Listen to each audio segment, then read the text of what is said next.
What's going on, guys? Welcome back to the channel.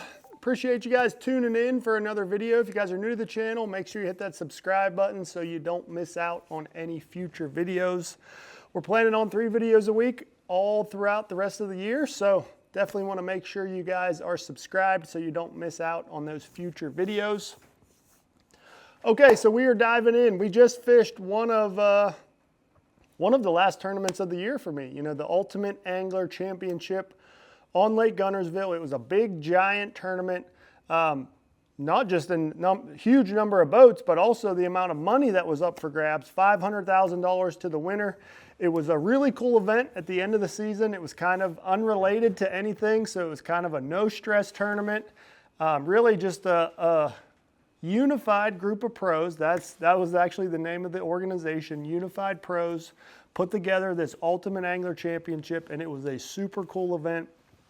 And we're going to dive into the juice. We're going to talk about, you know, what went down, the rods, reels, the line, the equipment, everything that we used to catch us some bass on Lake Guntersville.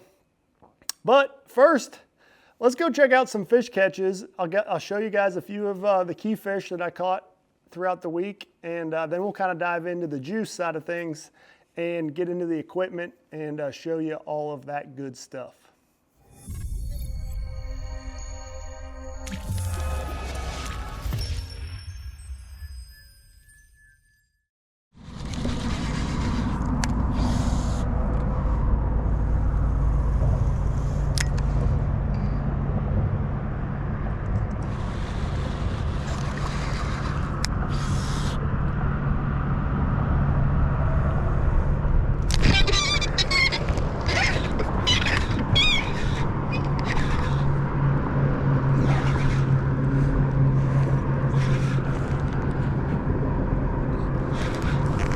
It's a good one.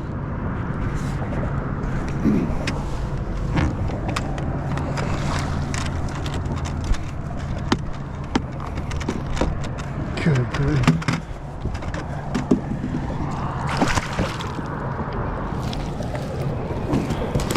There we go. Now we're talking. That's what we need, baby.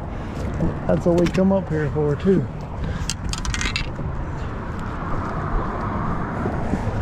That's better.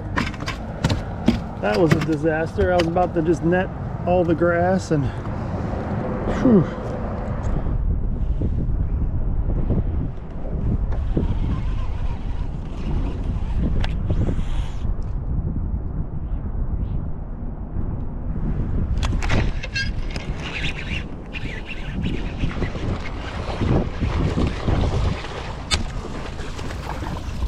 What a mess, but we got him. Yes.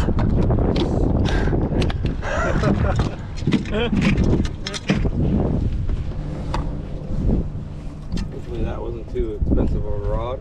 Well, it was, but all right. Dude, it's all good ones here. Another chunker.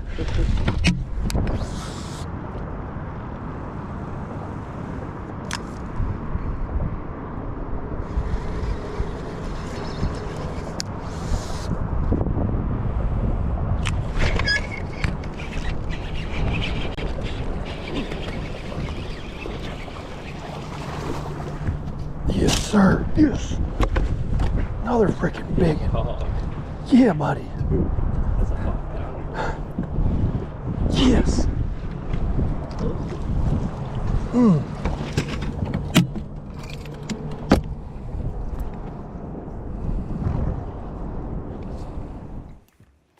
Okay, so really I kept it very simple in the tournament. Now, you know, throughout practice, I definitely utilized a bunch of different rods and looked for some other patterns. But once the tournament actually started, I kept it very simple.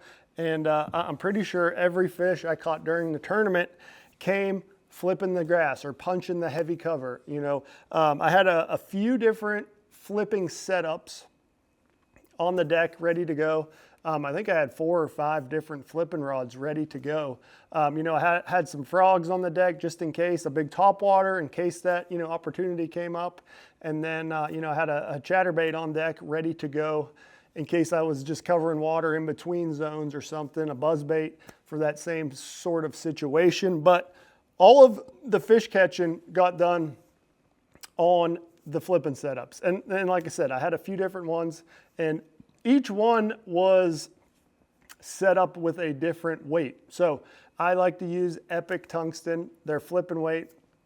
And I had a 1 ounce, I had a 1.25, so 1.25 ounces.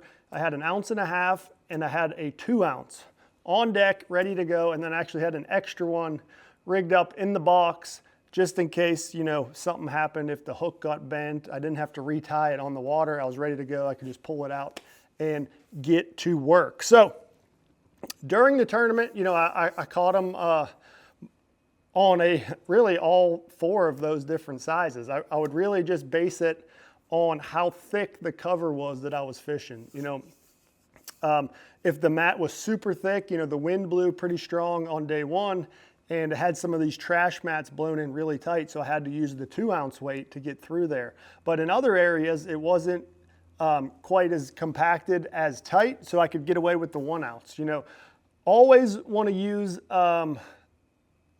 the lightest weight that you can use that free falls through, that you know, kind of makes that clean break and falls right through the mat, and then kind of triggers those fish on the way down. So I caught fish on the 1 ounce here. Actually, my biggest fish of the week came on the 1 ounce. Caught quite a few fish on the 1 ounce. I think it slowed down the fall just a little bit and allowed you to, you know, catch some of those fish there. Maybe a little bit highly pressured to kind of chase it on the way down. That's what the 1 ounce does. But this rod right here, this is actually a Phoenix rod. It's a 7'8" heavy. The heavy power, you know, it's a little bit light, I feel like, for the 2 ounce weight. So I didn't want to rig up the 2 ounce weight on this rod here, but it handles that ounce, 1.25 ounces perfectly. And I really, really love that rod. Caught some really big fish and pulled them out of some heavy cover with that rod right there. I got Shimano Metanium reels on all of these.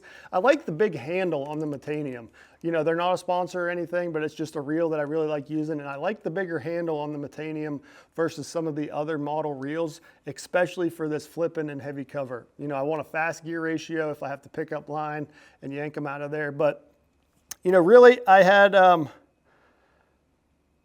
like I said, 4 different weights, but on the 1 ounce weight, one thing that I did is I dropped down my line size. So I went with 50-pound Seaguar Smackdown braided line on the 1 ounce weight, but the other 3 sizes, I went with 65-pound Seaguar Smackdown braid. And I feel like that 50-pound was also another key in catching some of the biggest fish of the week on this setup, because that 50-pound, you know, kind of allows that bait to slide through a little bit easier. Makes a little less noise when it's pulling up and down and through the mat. So that 50 pounds a little bit stealthier, and it actually cuts through the grass a little bit better than the heavier line does. You know, when it gets all balled up in there, that thinner diameter 50-pound cuts through just fine. So the star of the whole flipping setup is the hook. So this is the Trocar TK135. So it's the monster flipping hook. It's a little bit heavier than the TK130 that everybody knows and loves. I tied a snell knot on all of these setups right here. And you know, that was the star of the show. That hook, when it sticks them in that heavy cover, I have no doubt that that fish is pegged and he is coming in the boat. You know, that hook right there is absolute money. I've tried them all. I definitely wouldn't be using this hook if I didn't feel like it was the best out there. And that TK135 is the deal for whenever you're punching right there. So, like I said, I had all these different setups laid out on the deck. But when I got to those heavier weights with the 1.5 ounces or the 2 ounce, I went back to this rod right here. And this is, you know, it's a favorite Hex, 7'8" heavy. It's the rods I used to use. But, you know, if there is one issue with this rod, is it breaks. And you actually saw on one of those fish catches, the rod broke on me as I was trying to boat flip a fish. So it's just one of those things that, you know, it's going to happen fishing that heavy cover right there. But that's it. That's the juice. That's all the equipment right there that we use. Now let's get into the fun stuff, the baits. Everybody wants to know about the baits. And there was 2 baits that I used. Hang on, I need to get a drink.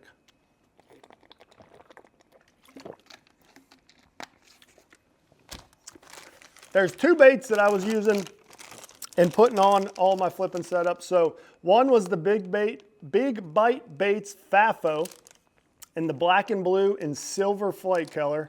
That's just the color I absolutely love. And the other was the Baby D-Bomb in Bruiser Flash. So those are the two baits. I kind of alternated between the two. You know, the FAFO is actually a little bit bigger than the Baby D-Bomb, so it kind of slows down the fall as well. And I feel like that was a big key in getting some of those fish to bite, especially in the highly pressured areas. You know, it's just a little bit more bulky profile that allowed that bait to kind of slow down with that big weight down there. And you know, one of the keys that I kind of figured out throughout the week was in these areas that were getting a lot of pressure, you know, you kind of had to work the bait up and down, you know, 4, 5, 6, 7 times in the mat before that fish would bite. And having, you know, that bait kind of just glide down differently each and every time like the FAFO does there, definitely helped me catch a few key fish. But that's it, guys. I kept it really simple. I had a great first day. We had 20 pounds, 5 ounces. And then on day 2, I kind of committed to that area where I got some big bites, and things were different. Things changed. You know, looking back, you can always see where you went wrong, but I ended up spending too much time in there and kind of committed to a zone where I felt like I could get some bigger bites, and missed a few of them. They were just biting a little bit different, missed them. Some of them were my fault. Don't get me wrong. I totally botched a few key fish that day that would have had me, you know, way up there in the tournament. But things happen. You live and you learn, and we're moving on to the rest of the season. So I'm excited about that, and appreciate you guys tuning in to the Juice. So if you're new to the Juice is presented by Fish USA. So if you're looking for any of this tackle that we just talked about, or really anything fishing in general, Fish USA is the place to do it. They've got it in stock, ready to ship for you. So you can head on over to fishusa.com and get everything you might need for fishing. But appreciate you guys tuning in. Leave me those likes and comments down below. Hit that subscribe button if you haven't already, and we'll see you guys next time.